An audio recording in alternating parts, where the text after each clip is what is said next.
I want to move on to the topic of pilots, which many higher education institutions right now are running all different kinds of AI pilots. But there's a well-known statistic from a recent MIT report that says that 95% of generative AI pilots are failing to deliver measurable return on investment or scale, or failing to move beyond that pilot gate. So how did you move from early experimentation into more meaningful implementation?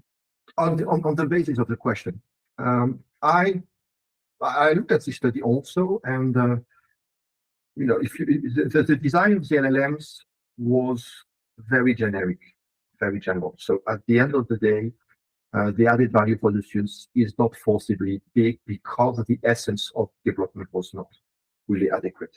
As we've done with you, the fact of having a sort of restricted LLM for the future is something which is extremely important, because in that case, we are able to fully measure what is the added value for the students.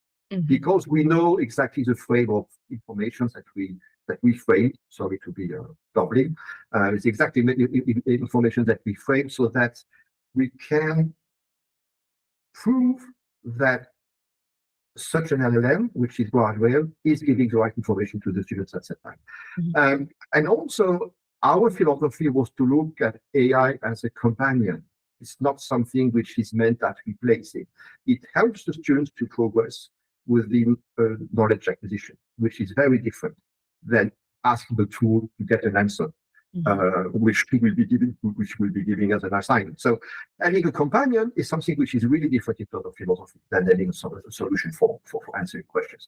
And I think that it is a very big difference in LLM development at the moment.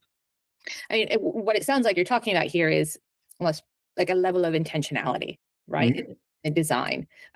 It makes me think about, and this has come up again recently, many studies through the years about computing or the introduction of some kind of computers into schools, and that it has, quote, not been effective, or sometimes has even had a deleterious effect. But the piece that's always missing is, what was the intention behind the use? If you just put a technology in a classroom and there's no purpose, there's no scaffolding, there's no guardrails, or however you want to think about it, is there any surprise really that it doesn't have a positive impact on learning and it doesn't support teaching? And so it sounds to me like what you're saying is that your use of, or your ability to leverage Lecture, which is this open source generative AI framework that you've been really helping us in many ways develop for education and for knowledge organizations, it is something, a tool that can be used with that level of intentionality that's helped moving the needle. Yes.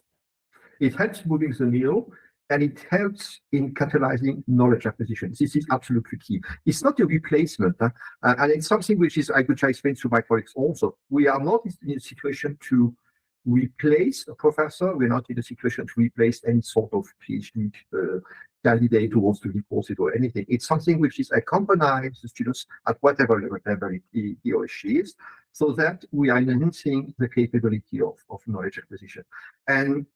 And this is very different from what you were talking about before, is that we are not throwing technology in a classroom or in an amphitheater. It is just useless. It doesn't help. It's another level of complexity for the students, and it's also another level of tooling which is not forcibly useful in terms of added value. And one of the key discussion with the students that we had with Lecture is that it's a very simple tool, it's a very guardrail tool, but it's helping them on a daily basis.